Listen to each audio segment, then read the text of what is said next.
Welcome to the Yang Gang Roundtable. It is 3:06 p.m. Saturday, May 23rd, 2020, and I have with me American Jobs Factory, Daniel from American Jobs Factory. Right before we went on, I asked him how I should refer to him, and he said, Daniel or American Jobs Factory, and I just said American Jobs Factory. Anyway, no, I said Daniel from American. Daniel from American Jobs Factory. I am sorry. That's right. The fourth podcast of the weekend, so I'm. Yeah, get with it. Sorry. You deserve better. You know what? I'm just going to hand this over to Jeremy. Jeremy, take it away. Welcome to the Yang Gang Roundtable podcast. Today we have on the show Daniel Erzan from American Jobs Factory. Welcome, Daniel. Thank you. Great radio voice, Jeremy. I got to tell you. Super impressed with that intro. Believe it, I have the matching face, too. Face for radio. Oh, okay. Sweet. So, hi, Yang Gang. Yeah, I would love for you to kind of go over what you did with American Jobs Factory. Can you paint a picture for us? Yes. Let me start at the corners of the painting at the beginning. No, so I had already started American Jobs Factory, which is a nonprofit to create jobs for the future that does not destroy us. That's my whole premise. And so I just feel, everybody talks about the problems with corporations and job creation in the future, and that was what my nonprofit was set to handle. So I had already started it. I'd already been looking at automation as being the top problem in the world, basically. And then I stumbled upon Andrew Yang, and I was like, yeah, that's what I'm talking about. So it was pretty easy for me at that point to jump on the Yang Gang. Now, was that a pre or post Rogan interview? It was right on the cuff of that time. So I had it, I think because he was on Rogan, it got his stuff got pushed to my algorithm on YouTube a little bit further. But when I started following him, I didn't know for a week or so that he'd even been on Rogan. So I don't know. It was around that time. So now I would like to explain your experience following him. What did that look like? So it looked like awesome Yang Gang love.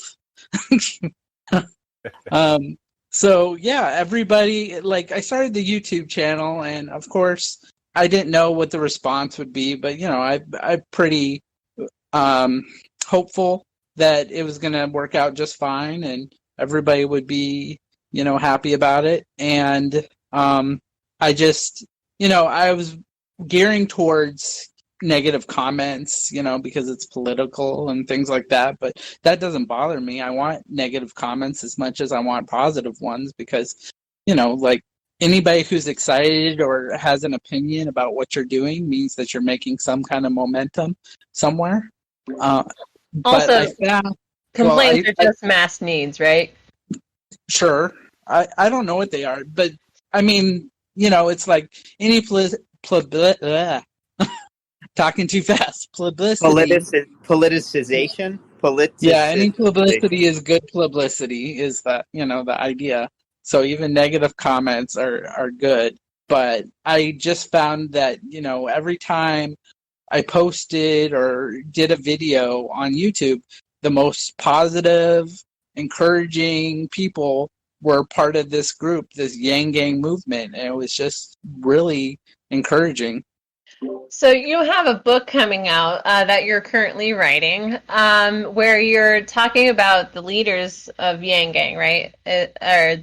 What's it called? And maybe a description from your mouth would be better. Sure. So I titled it, "The New Leaders Are Yang Gang."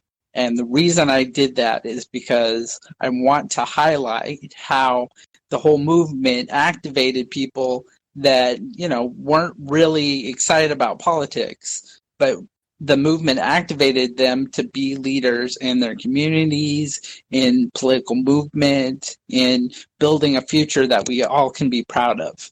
And so that is a main feature of the book.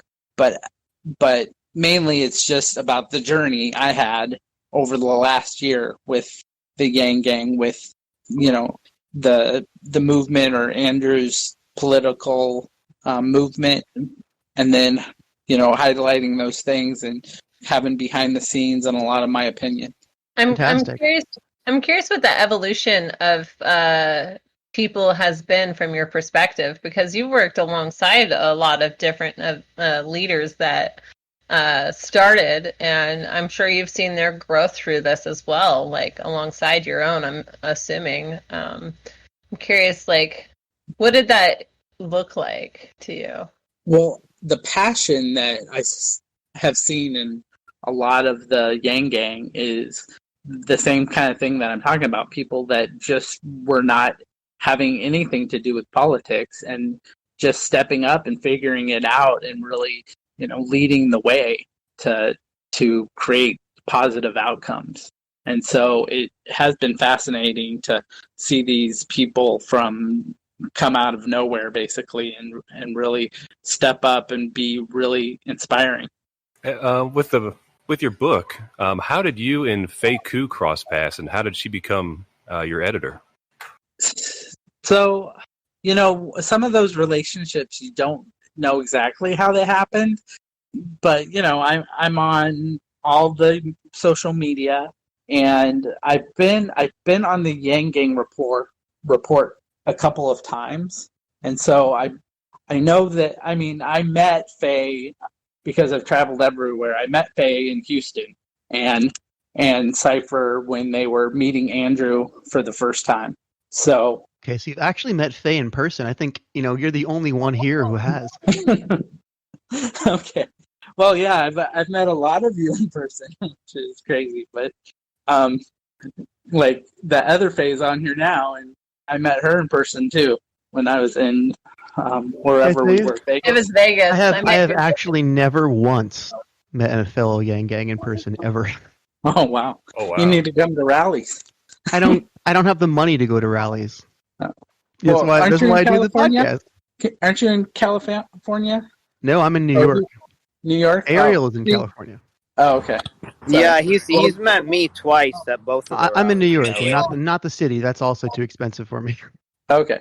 Well, I got confused, but obviously there was a big rally in New York that I was at the Washington Square Park. Yeah, I So couldn't that- even afford the train to the city, which was like, you know, $30 round trip to go that. Well, and I was like so broke. This is me. That's who I am. Anyway, Okay. go on. Well, this is the hack. Next time, okay? Here we go. You pay for the child ticket. Nobody will question you. Just get the child ticket or the I'm gonna senior invite you to take a citizen. look at my Discord Go. avatar for just a second. Go on. Yeah. So anyway, that's the hack. The child ticket or the senior ticket. Usually, you can get Again, right on it. I'm just, gosh darn it, in that uncanny valley where I got to pay full price. You know, it's tough for me. He's I saying can't get a don't break. abide by the rules. Yeah. Oh, I see what you're saying. Right, like nobody's gonna care. Yeah, I mean, Yeah, no yeah, one- it's an no one automated check- vending. Probably, Yeah, you're probably no right. one checks But, your yeah. ticket, and that helps you get to where you need to go. So that's a They check But- him in Portland, Oregon, though, so don't do that in Portland. They're pretty on top of it. Yeah, you never know when you're gonna get that But- one guy but who's it being a doesn't- cop. You never know. It doesn't. You know that Yeah. it happens.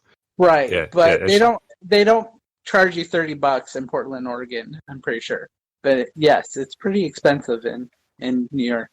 Yeah, But, Shale, I mean, I will pay yeah. for your ticket in 2023 to go to a Yang rally. I got you, buddy. And I got a lot of people who offered that, and I was just like, no, just give it to the Yang campaign every time. But you know, Yeah. maybe that was the wrong call. I mean, look what fucking happened. Yeah, So what's Maybe, gonna I end don't up know.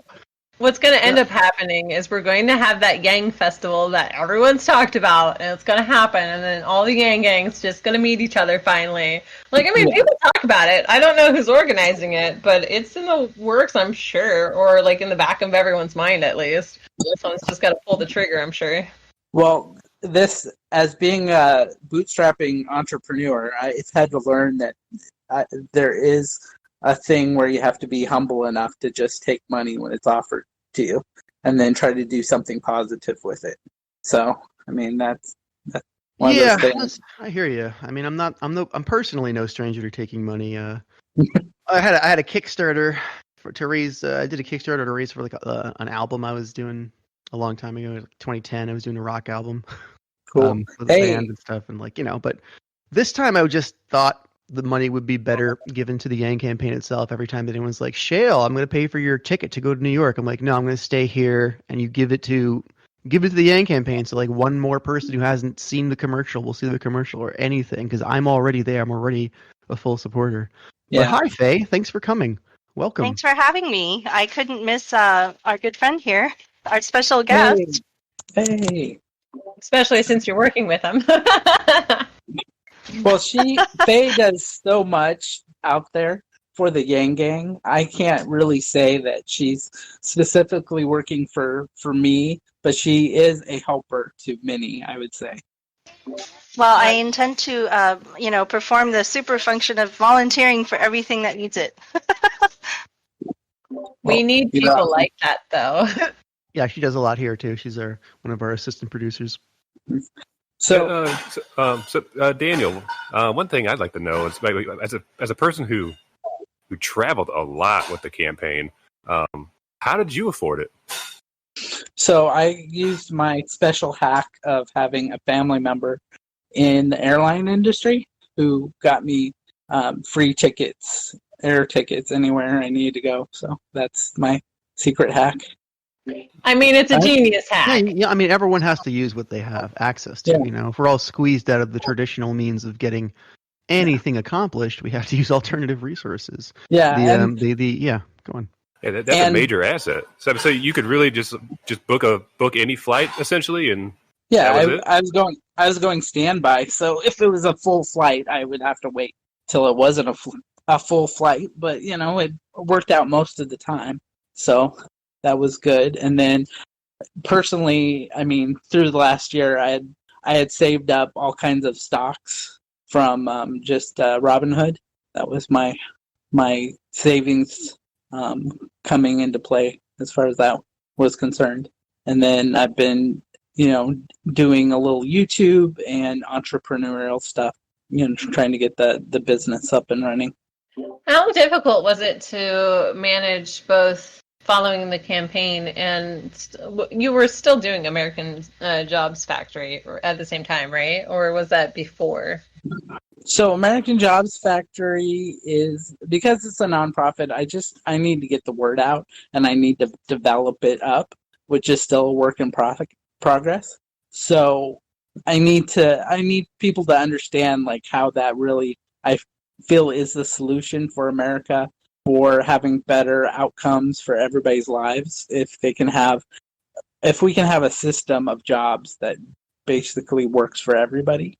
So I was using, the campaign to bring awareness basically to my nonprofit. So it corresponded to everything that I am and was doing.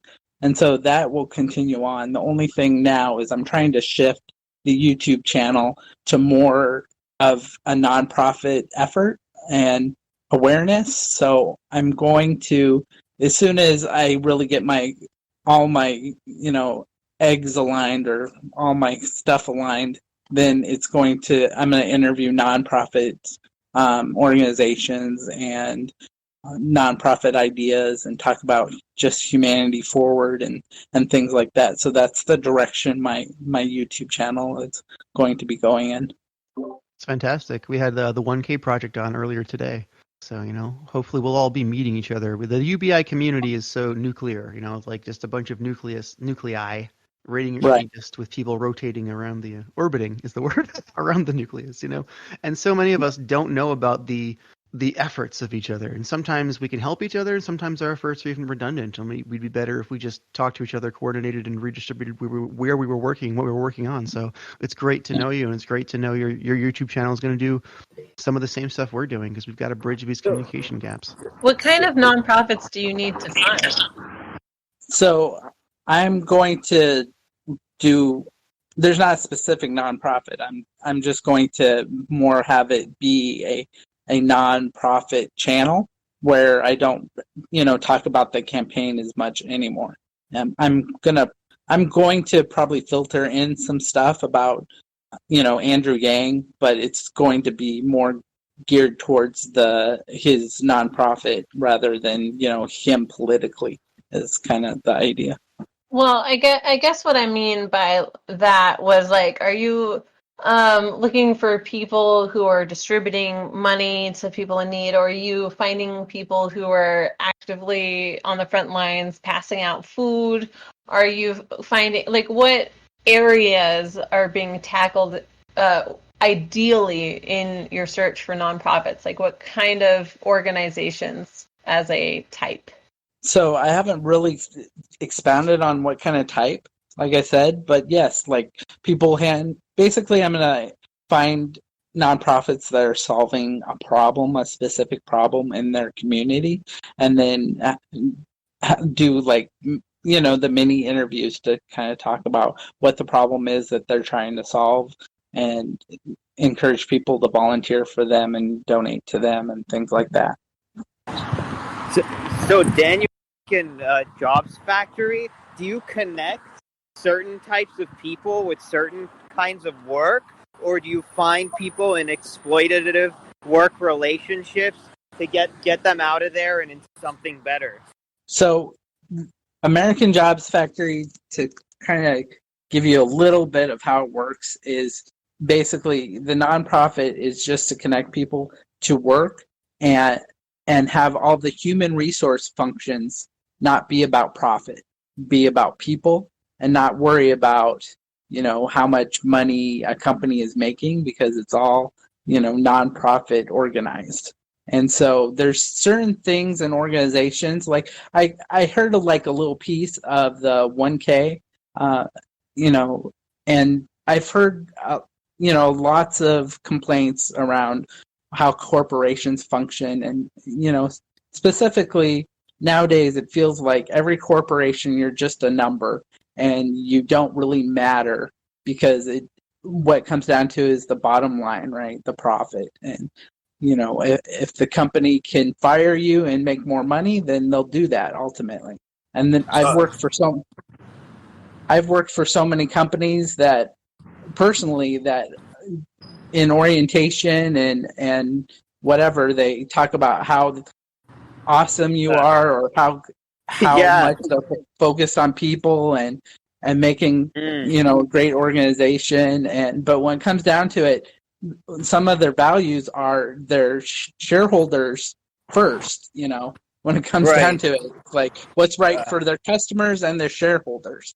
But their employees are a third when it comes down to it, right? Right. Their employees are disposable. In fact, this actually relates to my experience, because when I joined Best Buy, I was told that I was part of the Best Buy family. They always love using that word, family. Your family. And they have all these team building exercises, and they tell you to share your story, and they get everybody together. And sometimes it's like, it's like kindergarten. That we do.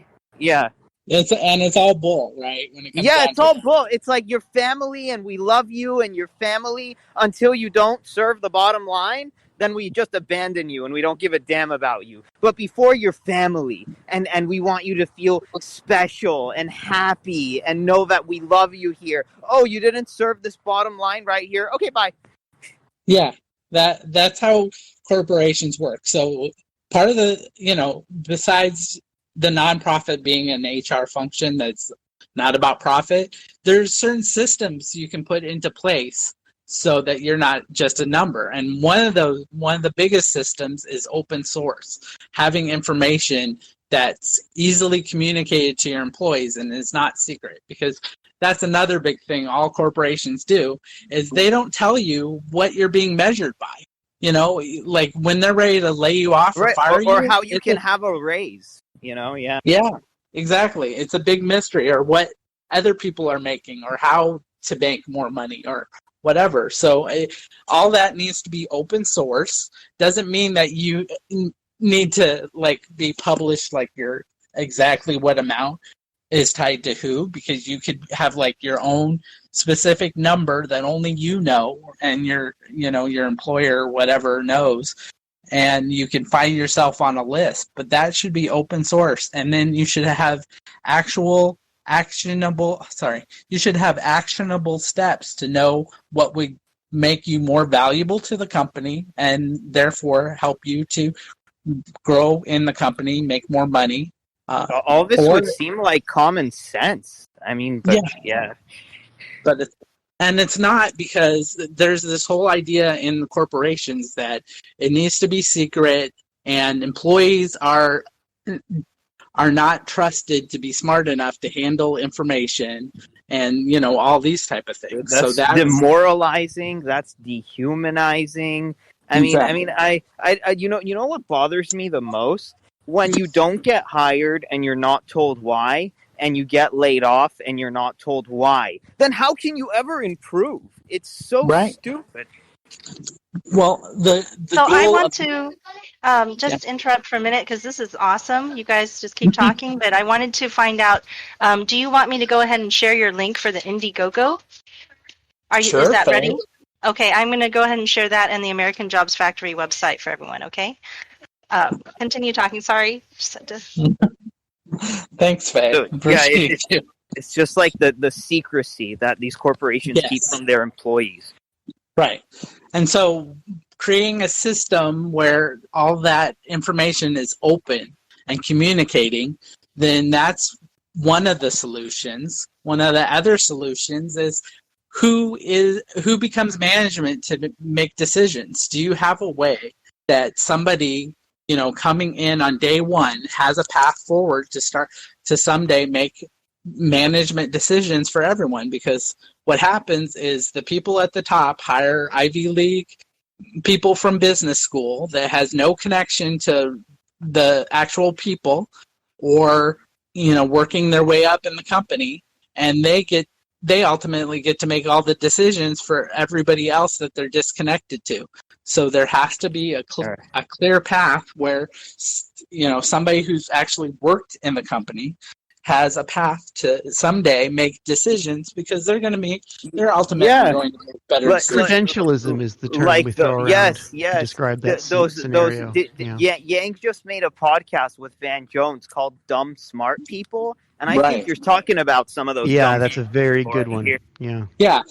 Like all the complaints I hear out there, American Jobs Factory is a direct solution that I've devised to get rid of all these problems in networks or company structures.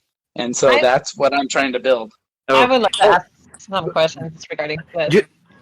Quickly, I just wanted to let you guys know I'm passing by Beverly High, so for all of those on the Twitch stream who are interested in what Beverly Hills looks like, I'll put it on the camera. Okay, that's random. Go for it, man. Okay. So while he's doing that, I have some questions in relation to what you're building here. And I'm just curious, is what you're building a piling of all of the resources and reallocation of resources and actually providing that information to these other nonprofits? Is there a network that you are creating, like a list of who and what they have, and maybe who can talk to who for when they need this or that? Is that what you're doing, or is it what does that look like? So the only connection I have to other nonprofits is kindredship.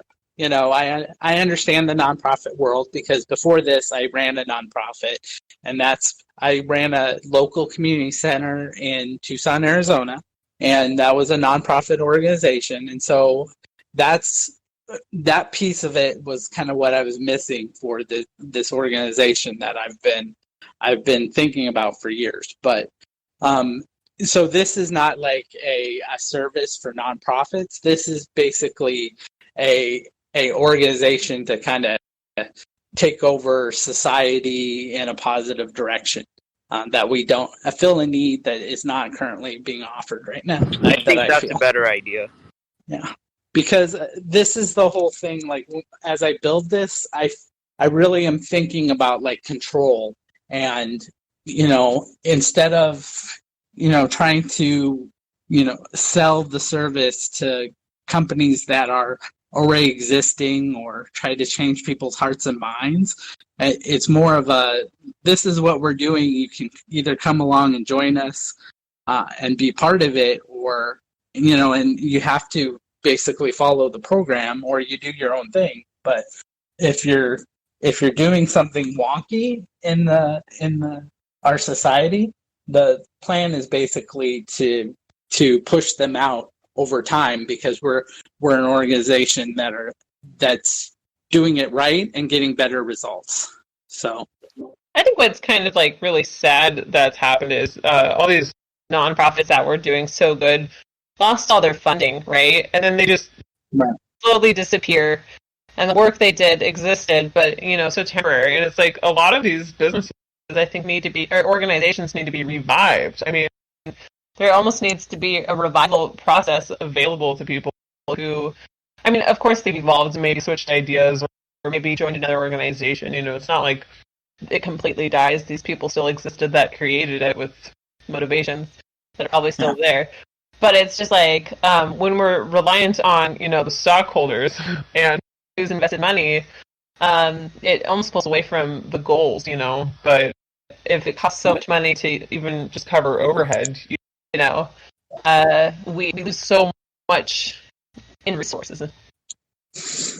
Yeah, I believe that you got to keep in mind the 80-20 rule, that out of 80% of nonprofits or anything, only 20% are going to rise to the top and actually survive. So when you say, there's lots of nonprofits that are going out of business or whatever, there's always that aspect of it that, there's most of them are not going to be successful. But definitely if we had the UBI that Andrew Yang talked about and the Prosperity Grant, which I'm a big advocate and want to also push on my channel going forward, then we would be in a lot better spot with both, nonprofits and just companies that did positive things. And so the Prosperity Grant, because most people aren't really aware of that, is that the government would give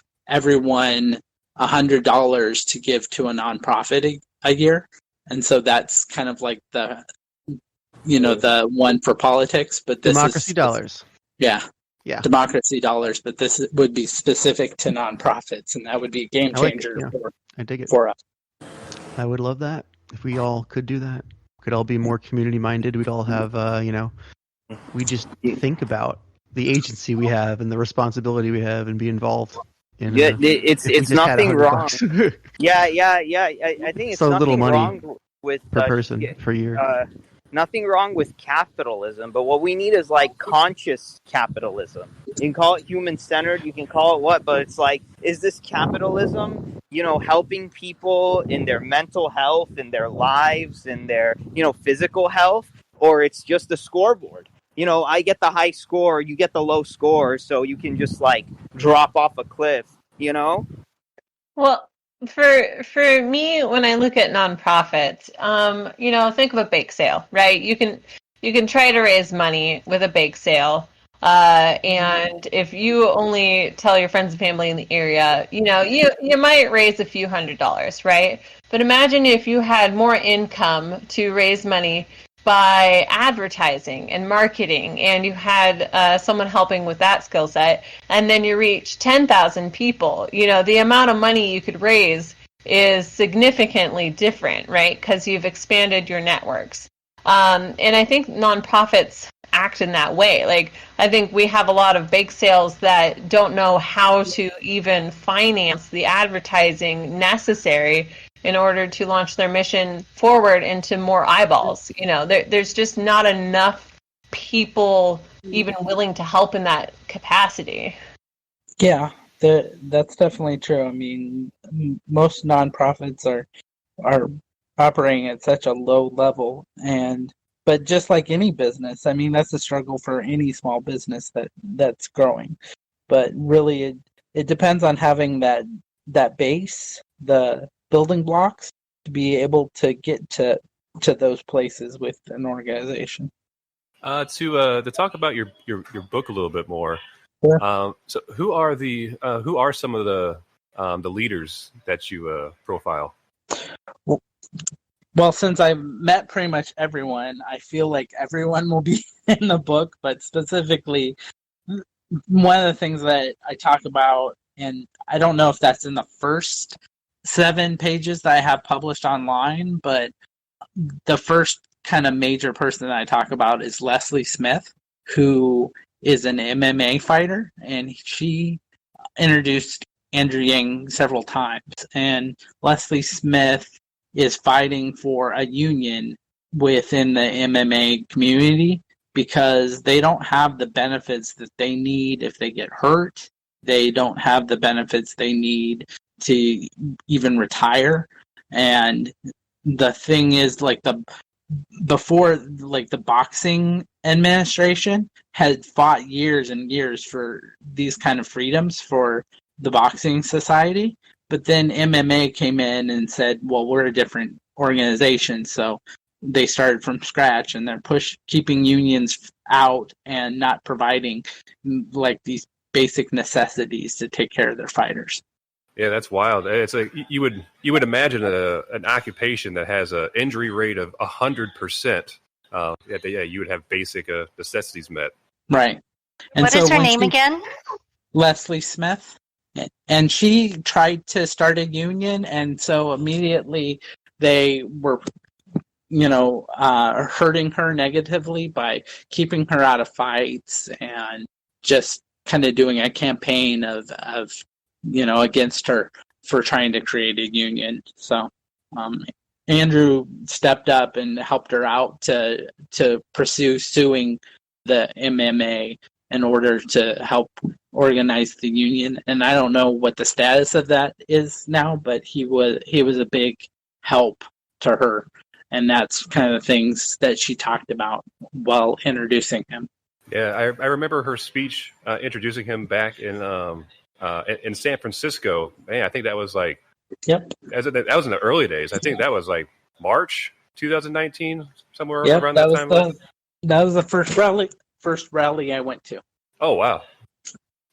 Yep. So Andrew Yang appears on this article I just pulled up for everyone that says, by the standards of, so I just found it disgusting because the reason why it's supposedly worth $7 billion is because they're underpaying fighters by a factor of 4 relative to what they should be paying by any common sense standard.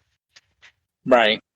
So that goes back to just the same kind of corporate structure and organization, every company has been going with since even from startup to multi-billion-dollar corporation. It's not people first, it's profits first is when it comes down to it. You can see the difference in a new sport like MMA versus an old sport like baseball, basketball, football, where those older sports, they were really codified and became very popular and became multi-million-dollar businesses during a time when unions were the order of the day and everyone had a union, right? But MMA, that really came in popularity in the late 90s, right? So no union, no. So what happens? All these years later, they make a quarter of the money other athletes do. Yeah. And we'll never like high school students the way we treat, some of these workers. But go ahead, Daniel. Sorry. No, I was just saying that. So unions are something that I really looked at building American Jobs Factory, and so there's certain issues, with unions that people have with unions, and so I really incorporated different systems also in my organizational structure to combat like some of the major problems that people have with unions, so that American Jobs Factory can be better than a union. So I just wanted to kind of talk about that too. Please elaborate. It's interesting. So I'll just talk about one issue that comes to mind that people have with unions is they have a doctors association union, and the problem that they cite for that union is that they don't allow new doctors. They limit the supply, so doctors can basically get the most money possible. And so that's kind of a simple fix. Like my organization wouldn't do that type of thing. Have this type sort of thing a where monopoly on labor. correct. And so, and then, really this is the thing to my thought process for American Jobs Factory is, it all comes down to a supply and demand. So if we can supply, workers at a mass amount that you have to pay them well, basically, and treat them well, then, more people would be involved in my organization compared to somebody else's organization that doesn't treat workers correctly. So that's the whole thing that I'm focused on too. Yeah, presuming sufficient agency on the half of the employee. Yes. Right. Ariel, your mic is windy. Oh, sorry. So there's those kind of things. Also, my organization, it's not a due that you have to pay dues type of thing. We would basically, unions don't provide they don't really provide a service to the employees in a lot of ways, and they make people, the service they're providing is agency. It's collective bargaining is what unions talk about providing. And so they make their people pay a due to them for providing that service. Well, American Jobs Factory is doubling as an employment agency, would just take it out of their pay at a certain percentage and provide massive value so that it doesn't negatively impact the worker for being part of the organization, like in a union. I'm being quiet because I've had Daniel explain this to me before, and so I feel like I'd be giving leading questions because I already know where he's going. Yeah.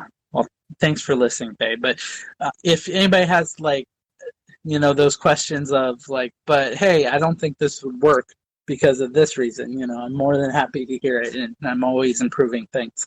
So what if your employer is, oh, you're part of that American Jobs Factory that wants to help you out, you're not a part of our family and you're not team oriented or something. Well, and that's the brilliance against. Yeah. That's the brilliance of my system is that we're not advertising or competing with businesses, because American Jobs Factory is like a co-owner to any business out there. And so they can't function without us. And basically we're, through acquisition and buyouts, we're taking over organizations through American Jobs Factory and my other business, Satori Business Management. We're taking over companies in order to employ people there. And so part of the company structure will be that there's no in-house human resources. The American Jobs Factory takes care of all the human resources, and the company has no choice as part of the buyout or the acquisition to be part of the organization. So this is not when you say you take a certain percentage out of the person's pay to be a part of this. This is already through your organization. All the jobs that they can work for is through American Jobs Factory. That has that. Okay. Correct. So my understanding of it was that the human resources functions are, complicated and really, resource consuming for most companies. And so for them to, have the best human resources people doing that work is a real chore and an expense that could be taken over by a nonprofit. And so that gives that means that the company itself gets the benefit of not having to pay those human resources themselves too. Well, and that's kind of the structure that I see the businesses on the business side being able to flourish, being able to flourish because as a humanity first company. I gotta say, but they're able to flourish They just do because those they're fancy little flourishes, those businesses. yeah, Sorry, go on. flourish, flourish, flourish. But anyway, they're able to succeed because they're part of this organization. So they don't have to worry about, people are probably the most things that are costly and complicated. So, these companies can focus on the profits on their side. They're focused on the profits. Well, American Jobs Factory can focus on the people. And The then, quality. yeah, the quality, exactly. And so, especially we'll be able to do like things with startups on that side that like compete at a higher level than other startups because the other startups are so worried about the bottom line of the people cost, and our startup function won't have to have those kind of difficulties going forward. So, have you secured any clients yet? So the companies that we work with right now are all like business buys and affiliate companies. So right now there's an energy company called CX, which is a Yang Gang. Somebody on the Yang Gang owns that, and I'm an affiliate marketer basically for them. And so anytime I sell a contract in the energy market for a business, then American Jobs Factory and my company get a commission, and basically I'm just funding American Jobs Factory through that commission right now. So that's an example. But also I bought 2 different companies recently that I'll be rolling out in the next couple months, which is New Trending Tech and GamingInChill.com. They're both .coms. So Could you explain those a little more? So they're just companies that sell like tech. So one's focused on gaming and tech, and one's focused on just general different tech, cool tech products that are out there in the world right now. So those, there's kind of like a multitude of things that I'm kind of doing to see which one has the most movement on. But I'm still at a startup kind of stage, so there's a lot of building going on. Is there any strategy you have for like what kind of businesses you should be connecting with? Like, the strengths of one organization might benefit from this other one, and nudge, nudge, here you go. Like, I know you need this. I guess in my mind, like my example in my head is, maybe there's a tech that helps clean out garbage from canals, and you also found this other business that could benefit from having their canal cleaned up, whatever that be. I don't know, but I'm just saying, like, mindfully buying up stuff and connecting them. Does that make sense? Yeah, there's going to be a lot of crossover, and it's a little all over the place right now, but I've been focused on things that are kind of humanity forward focused. I mean, that, don't pollute the world and put people first, and, clean air, clean water type of thing. But I would say that, so the energy brokerage, they're very green energy focused.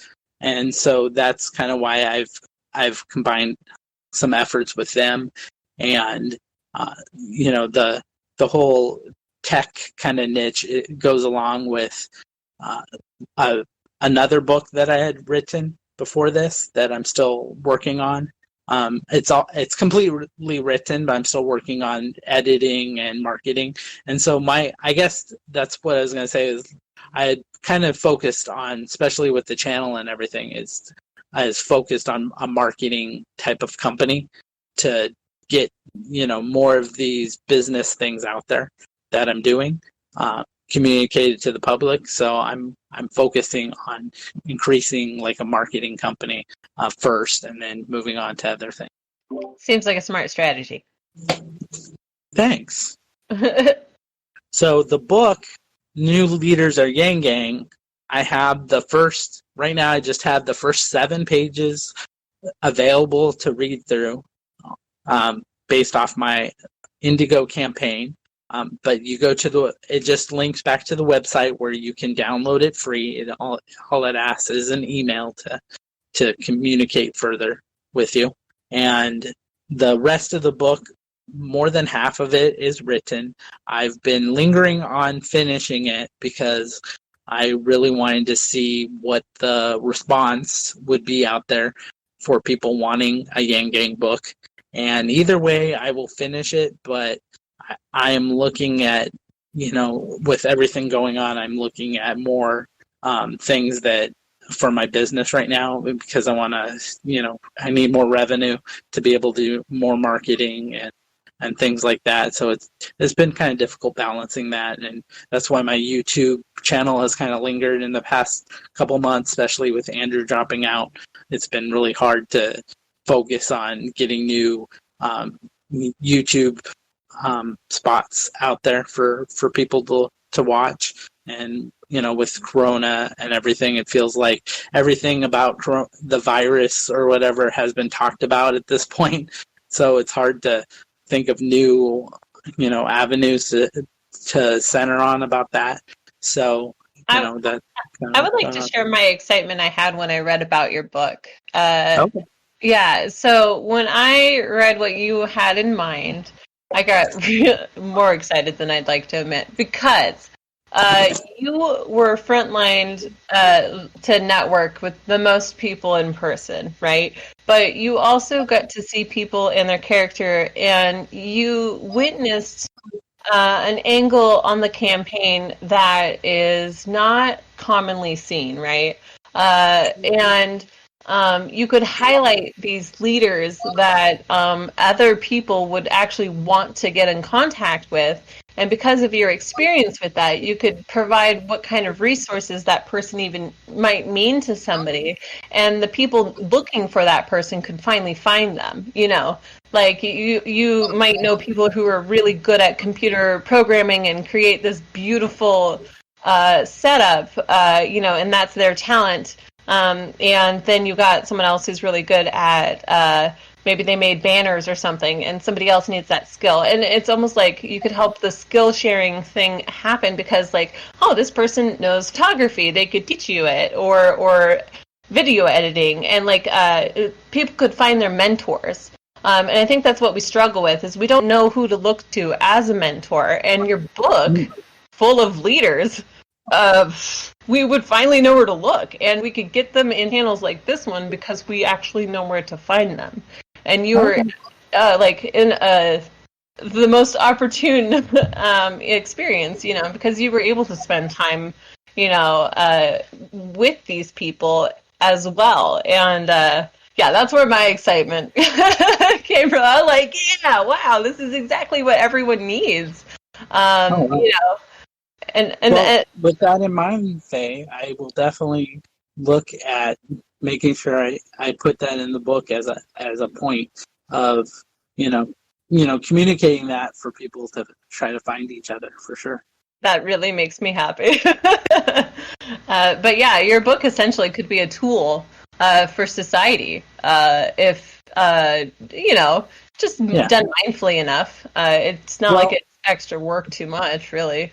Yeah, well, my real hope, my ultimate goal, I guess, with the book would be to get the word out to more and more non-Yang Gang members so that they can understand, this was a major movement that's going to change society. And, hopefully people will read this and be like, oh, I want to be part of this group. How do I sign up? I mean, that would be my dream. That's what we're all trying to do. This book's going to be inspiration. We're all trying to find each other. Right, and that's the one thing that connected us, and that's why we call ourselves the Yang Gang Roundtable, is because we all found each other through Andrew Yang. And I always thought that was sort of the greatest thing that he brought to me, even greater than the fact that an Asian American person was running for president on the Democrat side. Just the fact that, I could find people who had common values to myself. And I found that very difficult to do before Yang Gang showed up and Andrew Yang showed up. Did you all have more trouble, Yes, I did a lot. 100%. You know, everybody tells you like, well, you know, life is unfair. That's just the way things are, and I hate that And mentality. that's just And I'm like, just think literally. You Yeah. tell people to think harder before it was Right, the slogan. exactly. Just Think like, we harder. don't have to stop at like the We don't have first to settle intellectual for this barrier. You can bullshit. think through things. Yeah, And then exactly. again and again and again Like- until you figure like out I a better said, system. It doesn't well, have to I be mean- anyway. We make it the way it is, however it is. Right. If we had that mentality since the beginning of the Earth, we'd still be living in caves, and we would have no technology.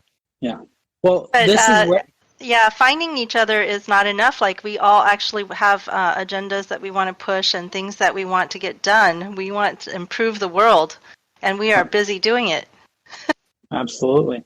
And this is what I think about, guys, because as big as this movement has gotten and grown and we've come together, I think about how I didn't know who Donald Glover or Childish Gambino was. I That's still so don't know funny. why he has two names, but I had no idea who he was because I I'll tell never. you why he has two names. Would you like to know? Okay.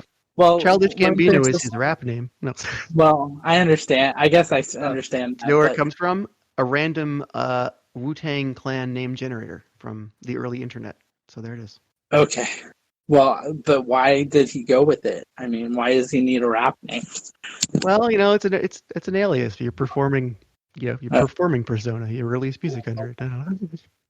Yeah, but I would think that you would want to be like, especially if you're trying to break into the music career, you would want to go by a name that you're known at, so you can get that crossover appeal. I mean, that depends what the project is to you as an artist and a person. Yeah. Okay. Well, anyway, I want to finish my point. My point is, I had no idea who he was until Netflix came out, really, and then and the Community came out on Netflix, and then I was like, oh, that's who this guy is. So it makes me think, as far as famous as he is, I didn't know about him, and there's still lots of people, I assume, out there that would be more than happy to be in our movement and, be part of the Yang Gang, but they still, for some crazy reason, don't know who Andrew Yang is and are not part of the Yang Gang yet. And so, I mean, we need to still get our message out there so we can attract them into our movement, because it's the most positive, life-changing kind of movement that's available or has been around for a century. So it's pretty awesome what we can still create.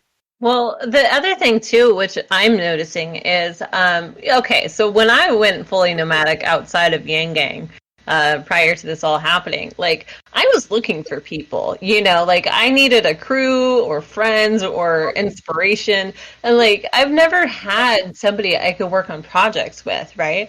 Great ideas, and maybe that's a bold statement, but I mean, I can do them individually, but I'm that small little bake sale, okay? And if I had a crew behind me, though, like, the capacity of what's possible grows, right? And but if I can't find those people, what am I going to do? I'm just going to keep twiddling my thumbs or wasting time looking for them, right? And so when I stumbled across the Yang Gang, I was like, oh, this is where I can find my crew. I can get work done. We have, like, as Other Faye said, is like, similar values. And it's like, we're working towards the same mission. We have the same vision for the world, which is what? World peace? I don't know. Like, that seems to be something. Authentic happiness? Oh no, what a terrible thing to strive for. Okay, so we want to fix our society because it's broken. We're not blind to this. But we didn't know how to do it, or we lacked skills. You have the greatest idea, zero money because you're broke, because you don't have UBI, so you can't hire somebody. And then it's like, okay, well, to find somebody who's going to do it for free, well, good luck with that, right? And so now we have the Yang Gang, and we're like passion driven. We're like, psh, we all need the UBI. We're working for our future paychecks, right? We see it in the distance. And it's actually quite obtainable. It's already technically here with the stimulus. So then we're getting excited because other people are like waking up because, one, they're hitting a defining moment. Bam! You have never needed these services before, and now you have to use them. And then you're like, oh man, these services suck. Dang. Well, I actually know how to do something about this. Okay. Now who do I work with? Hey, we have a whole network we can connect with. But then it's like, who has the skills I need, and how do I get in contact with them? And are they like outside my social like level of network? Someone who is a CEO doesn't usually talk to a janitor per se, but like on platforms like this, we get that opportunity. Right. If you join the Yang Gang, you will get Paget, that's true, and you will get Andrew Yang, but you're also going to get two Fays. The other Faye and this one. Double the fun. A lot of times in my life, I thought I did find those people and I did find those teams, but I just end up getting backstabbed because I don't know, like you say one thing that they don't like and they have more money than you, or you make one little mistake and you just poof out of existence into these networks. This has been the only network that has not like just poofed me out into existence because I did that one little tiny thing wrong that they didn't like, and that is so messed up. Well, I feel like we're kind of teaching our elders how to behave sometimes now that they're so divided and they're so used to gridlock in Congress, and these are older people generally who are running the show. It's like we're coming to them and teaching them that, hey, Democrats and Republicans really aren't that different. They're all human beings. And I'm going to stand by that, 100%. Whereas they've been playing football with the country, they keep just pushing the other team back, and like saying like, you're not a real Democrat. Somebody told me this today while I was campaigning. So for people who don't know, I'm campaigning for a national delegate to be able to go to a 3-day convention. All right. I didn't think that was a big deal, but apparently it is. And the person I was campaigning to said, well, you said that Democrats are the same as Republicans. And I don't agree with that. And so you're not a real Democrat. And context. and it's like we're all human beings. We're all human beings. We're not that different. We've got just as many crazies on our side. And that's why. Like, well, you're saying they're not monsters. I think they're just monsters. So if you don't want to go monster hunting, I'm not down with you. That's exactly what's going on. That's okay, exactly what's that's going what on. you're about. But I was like, I challenged her to find one thing that she said that I had said something, that I would never, ever vote for Joe Biden or something like that, in the past. Yeah. And that was a while back. I believe that people have the right to make a difference. I mean, people can change their mind. Yeah. Sure, they can. Joe Biden could win me over if he apologizes and cries on camera and he promises that he'll make UBI happen. And he like kisses a piece of paper with it written on it, and maybe I'll vote for him. But that's it. That's the only way. Oh dear. So I feel like so let's get back on track. What do we I don't think it's that bad, but I think that we all should be part of the democratic process regardless. And I wish the Democratic Party felt that way. Yeah, whether you're Republican or Democrat, the common interest is we want things to be better. So that's the thing. We just have different ways of going about that. Yeah. I would think you would want someone who could work with both, and every kind of person, even the extreme people. I think it used to be that way. There used to be a lot more like liquidity between the parties. It would be normal to vote Republican one time, Democrat the next, based on the individual. And now it is. I don't know for how long, 20, 25 years maybe, been just football. I thought identity. Recently I saw a interview with Kim Iverson where she was talking to an ex-party group, talking about forming a third party. I think you've moved away from your mic. We can't hear you. Hear me now? No, you still sound very muted. Been muted and unmuted. Is that any better? You sound like you're underwater. Really We're only getting the trebles. We're only getting treble frequencies. I'm not sure what's happening. If you have your microphone, maybe it got a little unplugged or something. Yeah, it might be partially unplugged if it's Any better? Because I don't have a little, not much. I guess we'll go with it. But to bring it back to now you're good. You're good now. Oh, Am I good? Yeah. Okay. You never know. And then I was like getting out my microphone right now. I was like, get it out quick. Anyway, I have no idea what we were talking about before this, but just being together, no matter, or being part of the democratic process. I mean, being involved is the most important thing, is how I feel. So good job, Faye. Faye Koo. Thank you, Daniel. But I wanted to ask you something, which is to bring it back to what you're doing, right? What other superpowers might you need to help you with this project? And maybe you could solicit some more Yang Gang to come and join you in the American Jobs Factory. So I'm just concentrating on marketing type of skills. So I'm trying to produce more videos. I'm trying to write more copy and get them on Medium. Is the platform I use. I'm trying to get more information on my website. I still have to. I'm going to solicit Faye here to proofread my PDF on the American Jobs Factory at some point to make sure that I communicate better. And then I'm working on doing a video type explainer video, exactly how the organization is supposed to work, so that people can disseminate that a little bit better than having to read a PDF file. So what kind of crew members do you need? Do you need filming people, video editors, book editor, it sounds like? What kind of team members do you need? So video editing is a big pain point. Because I can't produce the videos fast enough, and then I let all my other projects get in the way as well, because of editing has me so overwhelmed at this point that I just keep thinking I'll do it later. So I'm actually I've been thinking about how to dumb it down lately, so I'm going to do non-edited clips here pretty soon, because that's just the way to do it without having to worry about editing. So that's my plan kind of going forward, and then working on more editing things later. I think it's good that you create the raw content, because the beauty of any creation is it can evolve, right? And the more minds that put their talents to it, they can optimize it with their skill levels, right? But there needs to be starting footage from something, right?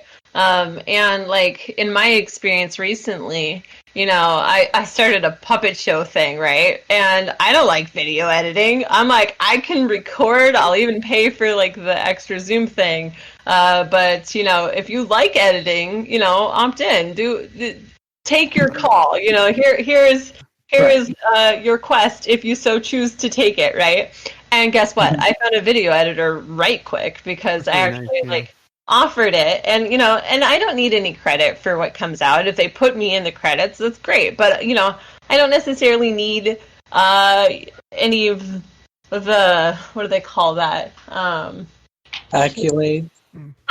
Yeah, I don't need to be praised for anything. I just need that content to exist. Yeah, I feel the same. And I was trying so hard to find people who might want audio editing for Yang Gang stuff. I couldn't find anyone for almost a year when I was trying to involve myself in the Yang campaign. I was like, does anyone need audio editing? Anyone need audio equalized or cleaned up or truncated or moved around or anything? Nope, nobody. It's eventually I realized the only way I was going to do that was if I did it myself, I guess. Right. Maybe I could have met someone. Maybe I could have been helpful before if I'd had access to some of the tools that we're talking about. Yeah. But also, I think it's a matter of us training other people how to do things. If you can delegate tasks and or help them figure out a source of learning, or even provide that. YouTube has a lot of resources, right? You don't have to sit there with somebody, but a form of learning is in physical proximity of another person showing you the ropes. That's just a form of learning, which is actually quite common. And it's kind of how you solidify it. You need someone there to watch you and be like, actually, I would try it this way. And this menu is here. And it's instant access to someone who's guiding you. It's the mentor, right? And so we need more mentors in video editing and audio editing, hands down, right? But a lot of it is people are bored right now and don't have these skills because they've never even thought to develop them or have no purpose, right? So you got to find those people. So that is my thing. I have not met anybody who's actually bored out there that would like to join my organization and help it out. So if there is actually somebody who's bored, I will definitely put them to work. But I have not personally found them. So you're saying everyone is too busy for a minute. Yes. Even during the especially on- pandemic, everyone is too busy. especially Yeah. on the Yang Gang. I don't know about normal people out there, but I feel like everybody on the Yang Gang is doing like 5 jobs right now, even during the pandemic. So So I have a suggestion for you. Go to other groups that are non-related to Yang Gang. So maybe you go to photography group, or you go to film group, or whatever. You pitch your idea, right? And there may be volunteers willing to develop their skills based on this, right? Reach out into other networks. And Facebook groups are probably the most ideal. Maybe there are nomads in vagabond groups that, like, they're sitting around enjoying life. They have more free time generally because they're not working, right? So you strategize which group to be a part of, and from personal experience, it works. So it's that's a good tip. Thanks. You're welcome. See, as I practice creating my own little fun project on the side, I'm learning things that I can teach other people, right? I'm teaching a skill that I've just like, hey, I bet other people could use this. But I don't know who needs this information until I have a conversation with them, right?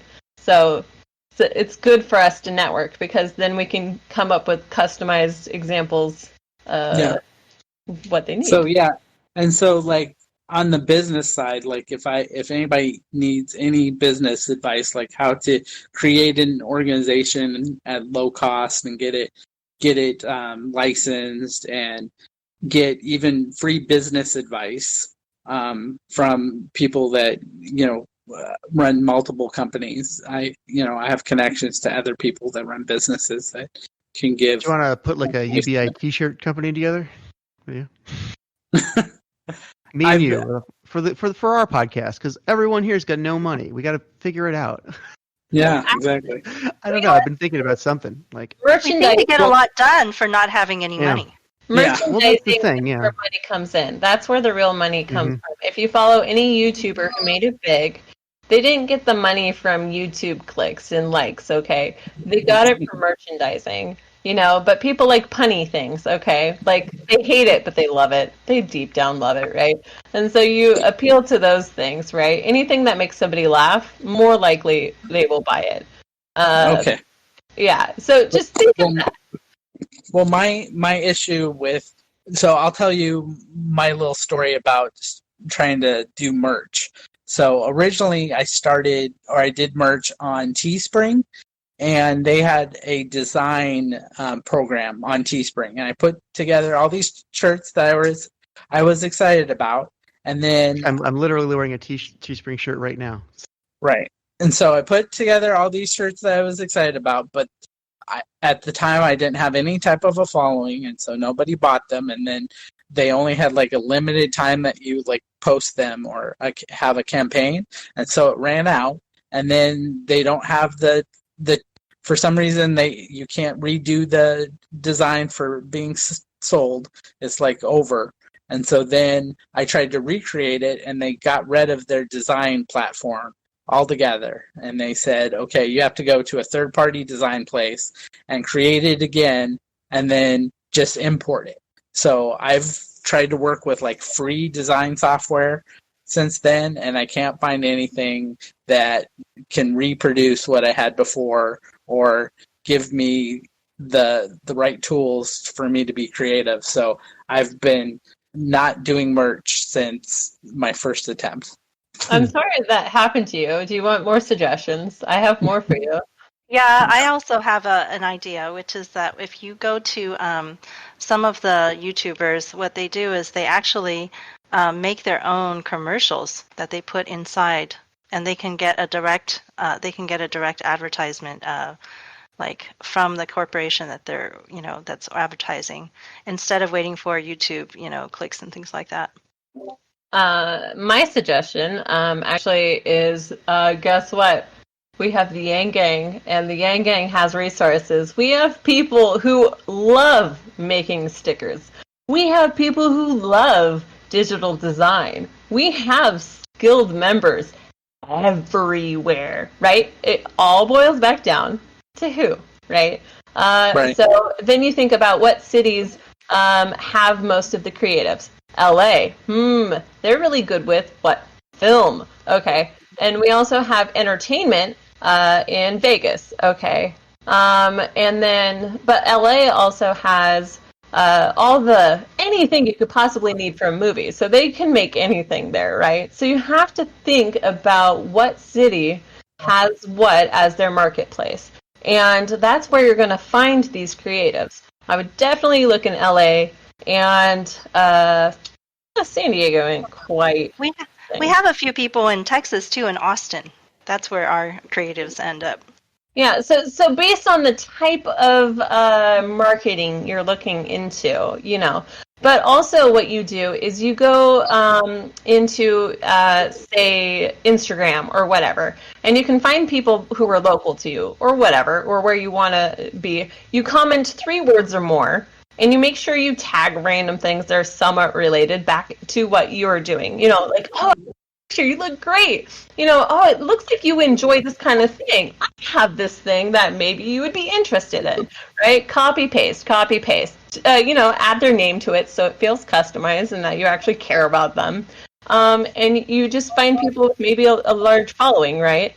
But people feel more connected if there's 3 words or more in a comment, right? And so and I'm just taking these ideas from what other people have suggested to me, right?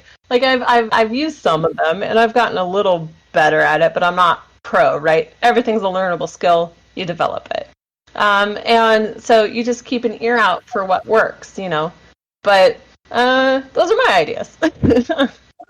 Oh, that works. Yeah, and since you know a lot of people, just ask for the type of person. But yeah, maybe you need to talk to some people in the Yang Gang. I might have a couple names for you. Okay. Yeah, I think that's like the whole using everybody's superpowers, right? That's your idea, is to make sure that if there's something you're not really good at, just ask for the help that you need, right? Somebody will jump in. Well, I think maybe the problem is that maybe like other people do this too, but I think that the communication to the Yang Gang is like solely on Twitter, and maybe it's not so much on Twitter, because I'll put tweets out, asking for random things, but I don't really get a response. But I haven't posted in like a Discord server or whatever, so maybe that's kind of what I should be doing. Find the platform who you're looking for has. So if you need a gamer, go to Twitch, okay?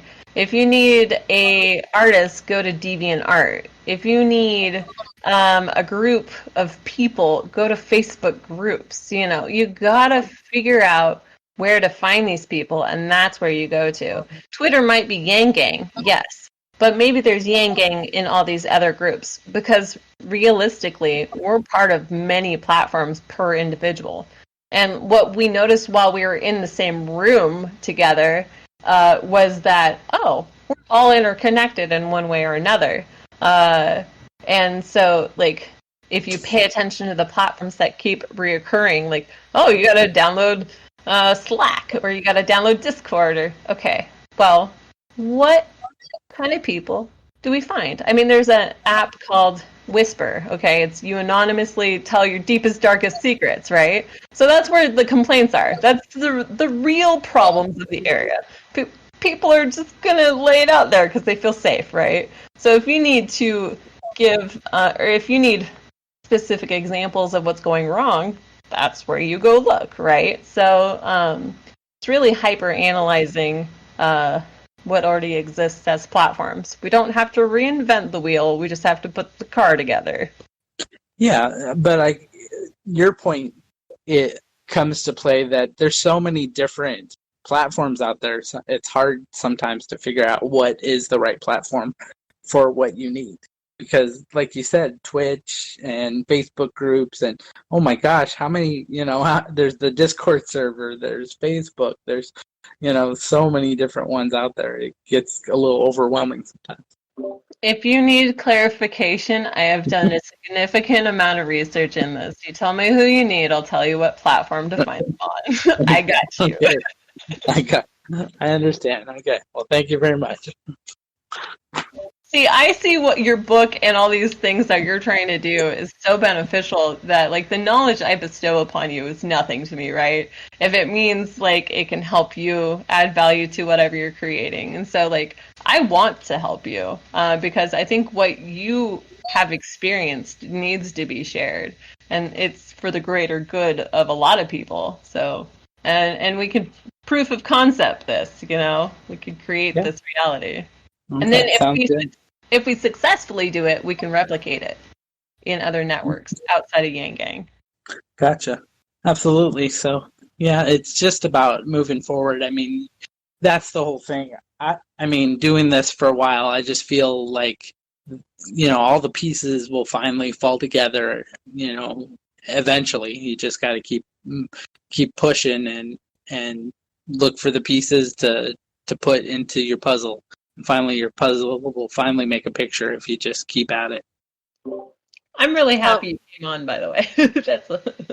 Yeah, I mean, Faye is making the same types of points that I would make about, just getting more people involved when if you see something that's difficult for you to do or that you might want some more help with, I've been asking the whole Yang Gang to do that, there's people out there who are willing to give a little bit of their time to do something or to teach you something, a skill that they have, right? And we do that sometimes on Yang Gang Report Live as we've made a video, for example, with Jenner from Mindwave Podcast. He came by and shared his expertise on how to make podcasts, right? Because my sound was so terrible when I first started this with you guys. And I made it my mission to improve it for everybody so people didn't have to hear, noise while I'm trying to talk. So, yeah. You know what, Faye? I was just thinking in the back of my mind, the whole time or whatever. She sounds so much better, but I didn't place it, even though you're wearing headphones and a mic now. I was like, until you just said that, I'm like, oh yeah, that's why. When things are going well, people are not supposed to notice things like, your sound quality. Exactly. Good point.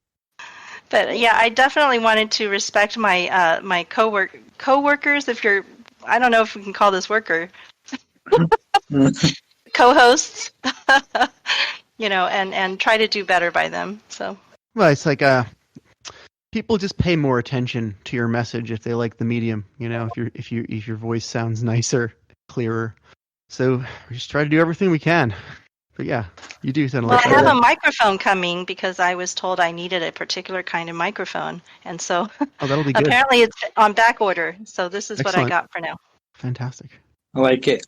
The other thing 100%. I know is I've developed a lot of skills because of the Yang Gang. I didn't know how to use Discord. I was very resistant to Discord, right?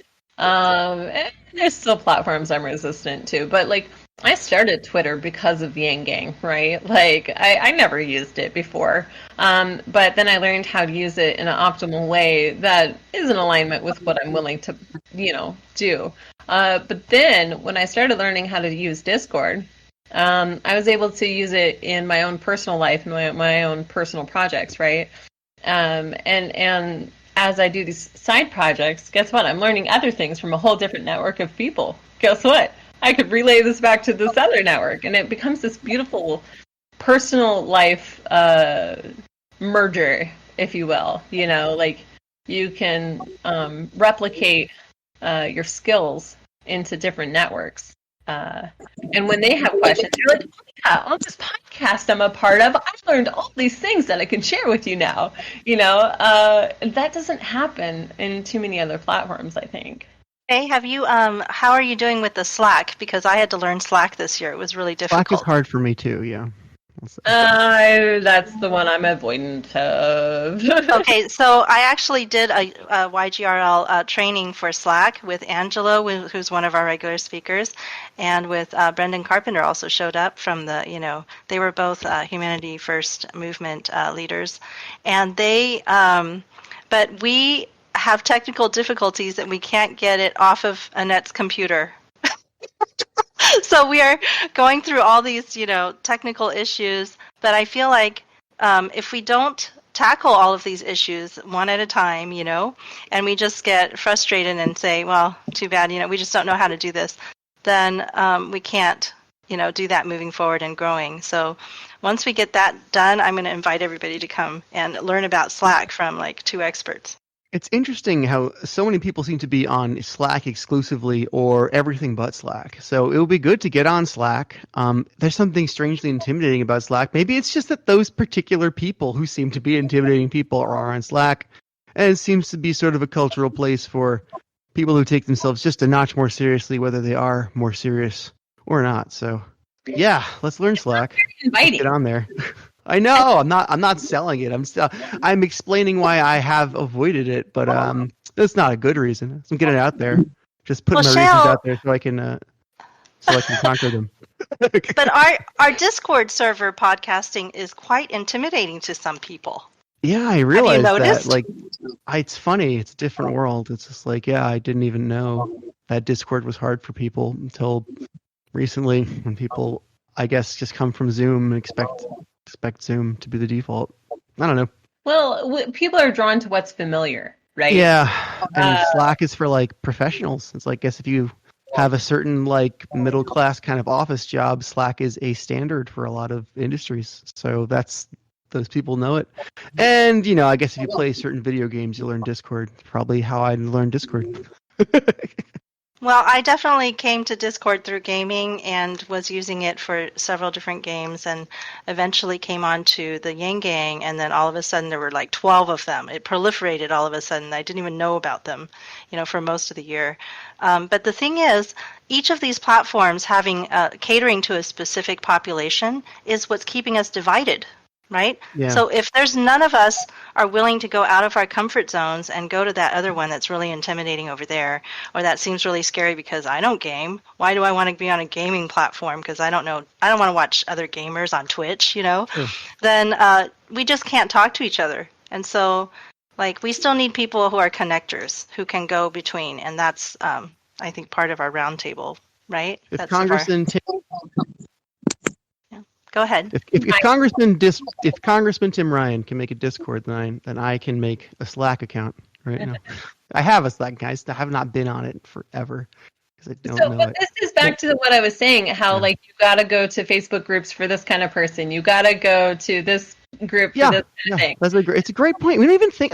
We don't think about it in that way because it's so stupid. It's counterintuitive. There's just no reason for it. We're like, people aren't that lazy and pattern based, but in a lot of ways we kind of just fall into these traps where we only talk to people on the social network we're on, even though it takes we don't even have to go anywhere or spend any money to go to another one. We just have to learn a little bit, not a lot, a little interface, but we don't. It all goes down to mentors. We have to have a person who will show us how to do it, because otherwise we get intimidated and we stop. Yeah. It's all about someone taking the time to walk you through it. Grandma's not going to learn a cell phone by herself, okay? That's the equivalent of what's going on. But also, young people refuse to get on Facebook because I'm not that old person. And people, young people don't want to go into certain areas because they're like, so like there's that age gap too that, and sure. It's hard. It's really hard for people to learn though. Like it's very difficult to be Faye D and be able to do all of these different ones. Each one that you learn is just so much brain power that we don't really realize it. It takes up so much energy, and a lot of people don't have time and energy in their lives, especially without UBI, and you're working, that many hours a week already, or you're just older and you're not able to, learn that many technologies so quickly. I wish this is that discussion where I kind of feel like I can almost hear Jacqueline in the background, one of our other podcasters, saying, hey, wait a minute, I'm not going to be able to learn that technology. Don't push me into this one, It's just a lot to do. Yeah, but the idea of having mentors or connectors is great. So thanks for you guys for stepping up to be those mentors and connectors we're looking for. Appreciate it. Dan, do you have, did you ever use Discord before you came into our podcast? So I don't know what I've had or hadn't had, honestly, at this point. But I mean, I was doing business stuff before this, so I have a feeling that somebody on one of the business connections I had asked me to be on Discord for some reason. But Play I World can't, of Warcraft like, or something, right? I don't know, but I do know that at a certain point I was mixing up Slack and Discord, and I didn't realize they were two different platforms, and I was like, what happened to these people? I thought they were here, and they weren't because I was on Slack, and then I was like, oh, it's over here on this app. So I know there's a certain point where I was confused. So, I'm sure it happens. Well, I want to say that in our rural communities, because we're having a virtual convention this year, for Texas State at least, I've been calling up people, and they've been telling me that they can't find their email in order to, vote. They can't find their ballot. They're not getting this, or they can't open up an attachment. They say, oh, I got the email, but I can't open your attachment. And so it's not even unwillingness to learn something. They don't have enough internet access to do a lot of the things we're doing right now. And I remember having that free phone, what we called the Obama phone, a while back. Those are terrible. I couldn't run like 5 different chats, like I'm being pushed to get on WeChat now. So every country has their own special chat program that everybody uses. So in Taiwan, they use Line, which probably you haven't heard of unless you have a Taiwanese friend, But when I was working for a Taiwan company to tutor on overseas, they forced me to use Line, and now I have to use it for my parents who are there. But now if I want to work for a lady in Shanghai, I've got to go on WeChat. Every single person in China is on WeChat. So if I don't do that, I'm not going to even get paid, probably. They probably have some online system where they pay you through WeChat, So it's just so many things to learn, and sometimes you can't do it. I was thinking if I had to run Skype and Discord and all of these things on my old phone, that thing would have been, it would have been done. And then ultimately somebody will come out going, oh, this is the platform to connect all the other platforms. But really, it's just another platform. Never happened. No, that's been alive since like Trillion tried to connect AOL and ICQ in like 1999. That never worked. Right. So can I just say something, guys? The reality is we have homework.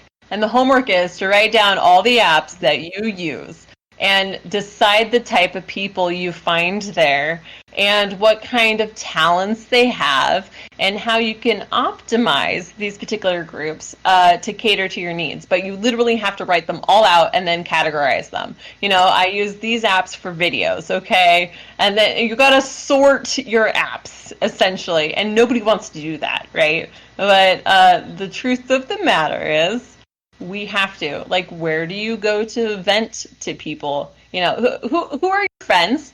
Who are your peers? Who are your cheerleaders? Who are your coaches? And who are your mentors? Find those 5 groups. Done. Okay. But right. And then publish it only on Discord. Big readership on Discord. And put it on YouTube. See, like we have that ability and we're doing it. So we're crossing platforms using one platform. So we speak many other languages by using this one. Okay. That's a good idea. Well, so just back to my company. The company is, I'm sorry, I'm changing subjects already. Back to my company. Go on. So the company is designed basically to solve all these problems that people talk about in a non-political way, because everybody's looking to change the laws, and that's fine, and I love that involvement in the political system. But my thought was, forget trying to, convince all these people who are in the political system that we need to change the law. Let's just go around them by creating a business that will lead the way and do things in the right way so that we can set the example. And so that's what I'm kind of trying to accomplish so that people can not be as frustrated out there. So you're creating a framework that we can step into? Is that what I'm hearing? Right. Because if you feel that they will come, right? Right. Yeah, that's the whole idea too, for sure. So the whole field of dreams. Yeah, I was gonna say, have you ever seen Field of Dreams? It's been so long. I You mean, have. Okay, that's good because like I saw it when I was in single digit ages. So you're a bit younger than me. So that's Well, yeah. I had a friend telling me that about my book just today that he wants me to finish it because if you build it, they will come. And I was like, yeah, I know, but I'm working on the product launch test business theory, not the Field of Dreams business theory. So, Well, I you think know. the Field of Dreams theory doesn't apply so much to business as it does to causes and yeah, just sort of causes, you know. Yeah. Well, what Yeah, I you- heard there is that that was kind of a supply side sort of, Field of Dreams type of thing, supply side. If you build it, then you'll all of a sudden have demand. But we're actually, Yeah. in Yang Gang, we're more about the demand side, isn't it? Right. Yeah. Yeah. You guys, can you hear me now? Yeah. Oh, okay. So I was just thinking we were all talking about like talents and like organizing our talents and talking about that. And like when I did that discussion with you about the school system, Shale, I found that my talent is like it's more like up here than it is kind of like technical because I'm very good at like analyzing things, figuring out what the problem is, and kind of like speaking in a way that gets people energized to solve it. But I need to know like who needs that talent in that form of like analytical skill and communication and stuff like that. Like that's where I really shine. But I've always had trouble like monetizing it and stuff like that. Okay, well, I don't know what the solution right now is, but let me think about it. Well, so you have to develop a market for philosophers. Like Ariel, because he is really a good philosopher. And philosophers have changed the world, right? By thinking and by communicating. And I think that's very necessary, but it has always been difficult to monetize that. Well, you have to take that philosophy skill into something that, you can monetize, so a product or a service. So that's the whole thing. We only buy products or services. So what you're giving me is a little bit... Well, like consultation services, I think I can do. I made this whole course on Udemy on communication skills, and I've got some buyers. It was about like the Udemy takes the lion's share, but I got like $350 worth of like, so that's the thing. And I think that we should like have mentors to like show us these talents and where to like, put like, everybody has their own special kind of talent that they have, but the only thing that people are missing is guidance. And sometimes that I don't understand why there's no place that people can go to kind of get that guidance. They have to like they have to randomly find people. The thing. The cultural narrative is you go to school, you talk to like, I don't know, your guidance counselor or something, and your friends, you take the right classes and you figure it out. But I mean, obviously that's bullshit. So before we actually get a solution, we need to make people realize the solution they think we have doesn't work and that there is a problem. So I think that's where we are culturally. Well, there are mentors out there. It's just like the other Faye or the Faye was saying that you got to find the right group that will help you out. And so, I mean, business mentors, they've had a free group for ages called SCORE, and it's retired business leaders through your SBA. Usually your small business association will refer you over to them, but they're free service where retired business owners or business owners will mentor you to help you grow, your business any way that you want it to grow. So that's something that comes to mind. Thank you for mentioning that. Because part of the thing is we don't know these platforms exist. Some of us, we need somebody with a big mouth to be like, hey, by the way, I know about this thing. Did you know about it? You can keep it all in mind. I'm really impressed you just off the top of your head keep all these different organizations and people in mind. You know, it's Right. it's really great to have such a great mental structure for knowing. It's You're just such a human resource for connecting people. right. Like So it because seems like you yeah, really are doing like the right kind of work. when I had my job at the electronics store, there was a lady working there for like 10, 15 years. And she went like, what, you're so intelligent and you're so articulate. Like, what are you even doing here? And I'm like, believe me, if I could find a way to like make money that would use my intelligence and my articulation, I'd be right there. But it's like this, it's so stupid that like we have so many people with like world changing talents that are right under our nose that we just write off, you know? Well, I want to Well, that- touch on this a little bit. Can I?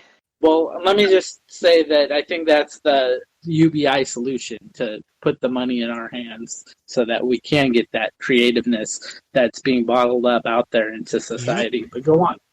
Part of the problem is how we associate dollar amount to quality. That's part of the problem. Imagine if you have someone who wants to give you free, amazing quality stuff because they don't want to make you pay for it because they recognize the situation you're in. But you're like, ooh, that one's free and this one costs $300. That looks like it's got to be quality, right? And so you almost opt in to the $300 thing, get half the quality, and you're, not as optimized. And a lot of the Yang Gang, I'm sorry, we like helping each other, right? And there's a lot of givers in the Yang Gang. And we're like, here's the thing. And then somebody might not know the value of it. You can have a really expensive antique watch, give it to like a pawn shop guy, and he's like, wow, this is worth a lot. But maybe your neighbor's like $10, right? So people can't see quality if they're blinded by the price tag. It's like what we never learn is like what price tag should we put on something that we have to offer? You know, it's so nebulous. Ariel, I would suggest doing this. I just posted a little link in our live stream chat thing of best jobs for philosophy majors. I know you may not be a philosophy major, but this is the kind of skill that you really have, right? You're a great thinker and you enjoy talking and you enjoy writing, maybe. Do you write? Yes, I do write. You do I write. actually have a blog that a revolutionary thinking blog where I talk about a lot of like societal ills and how we can cure them. So and about like my struggles being an introvert and having these talents, but not knowing where to harness these special energies that I have. Like what conduit, as they say, can I use so these talents and these energies can be put to good use? So I have a friend who was a biologist like me, okay? But you can't do anything with a biology degree straight out. You have to go on and get that next degree and get a PhD in something to become a zoologist or somebody actually respected in the field of biology. So, somebody at the basic level, biologist can maybe do a lab tech job, and then maybe work their way up slowly in that laboratory environment or something. But so for people who are interested in doing something with a degree that doesn't seem to match up with, our society's ideas. I had a friend who was a biologist who then ended up going to do additional school, but she convinced people at GameStop to hire her as a analyst, right? So if you have that analytical power, right, and you can make a good case that you are able to help somebody improve their business by analyzing what's happening to their business, you could write that up and present it to them and say, hey, Yeah. I see something you don't see. Yeah, when I was working in the gaming section at Best Buy, all the customers loved me there because I would put a smile on their face. I would make them laugh. they'd enjoy their time and they'd ask me for advice, and I got 2 really good reviews. So before, like I said, I told the manager, if you keep me here, I'll be like that friendly face that everybody remembers and everybody like enjoys, going to and remembers like having a laugh with. But he didn't see the value in that because he didn't see it in the bottom line. I said, it takes time to like build that relationship, but it's like if you lay me off right now, then people come back and they ask for me and I'm not there and they don't have their fun. Well, but that's aiming too low for you. Ariel, you need to aim higher. You're an intellectual. But I think this also, it kind of, when I was looking for ways to raise money or whatever, if people don't like you, you could be the best worker and give the most quality work, right? But if they don't like you, you're probably not going to get that promotion, okay? Because you have to have someone in that room to vouch for you and be like, no, this person, you can have like, how do we feel about this person? Oh, well, they're late most of the time.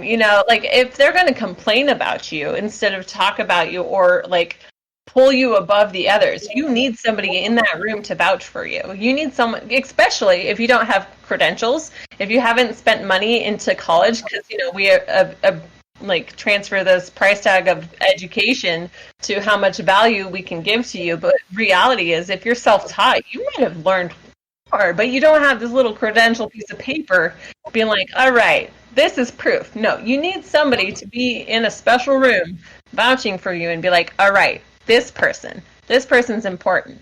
Yeah, but what also companies don't do is they don't develop people, okay? So they don't really try to, like for Ariel, as an example, Best Buy didn't say, okay, well, this is what we need you to develop so that you can be more valuable to our company, and so we will want to keep you a long time. It's probably more of a secret. Like he didn't know what skills or what things that they needed from him to keep his job long term, and maybe there wasn't anything, that maybe they weren't telling him that they didn't want to have him long term. They were only hiring him for a season to fill a gap, and they didn't want him to know that because they needed him for as long as he was there to do a certain thing. And then as soon as he was done with that function, he was gone. And of course, they're not going to communicate to them. But, companies do this all the time. And so, that's why I feel like my company, the part of having that clearly communicated, where you can go in an organization is so important for the health of a company, but the health of society. Because even if, it's clearly communicated, like, in a year, we're not going to need you at this function, you can prepare for that, okay? And then have options of somewhere else to go at that point.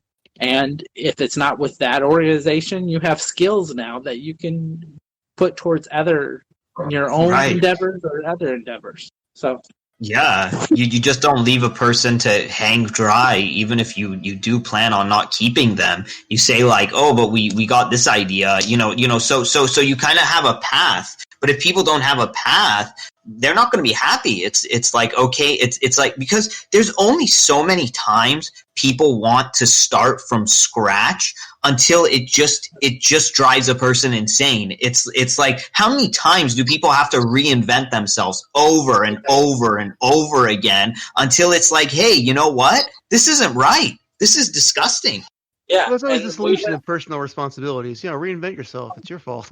So Well, that's the thing. We used to have organizations that would keep you 30 years. That's gone, right? This is the gig economy.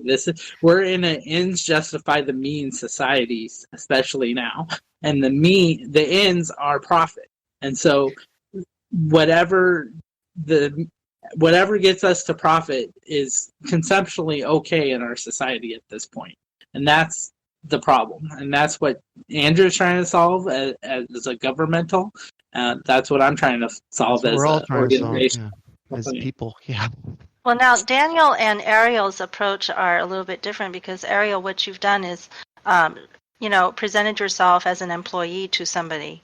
Whereas Daniel is doing his own thing. He's being entrepreneurial and saying, I'm going to be the boss right now and I'm going to create the company. And so that's actually something that I believe that you can do, Ariel. That if you're talking about doing a consultant type of business, you are the owner of the business. You make all the decisions and you negotiate your own contracts with people. And then the government calls you an independent contractor and you become your own boss. And so that's something you can be doing right now. But at the same time, maybe Ariel is not truly entrepreneurial and he's looking for a good organization to be part of. And he's just being, frustrated because he can't. It's very hard to find those organizations out there. I mean, at this point in time, it really is. Those organizations are hard to find.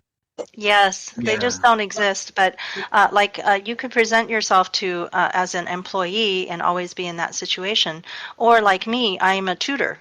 So I also have my own private business. Like I have to basically find my own clients and then I negotiate my own prices and I negotiate my times and all of the things that I want to do, all of my own conditions.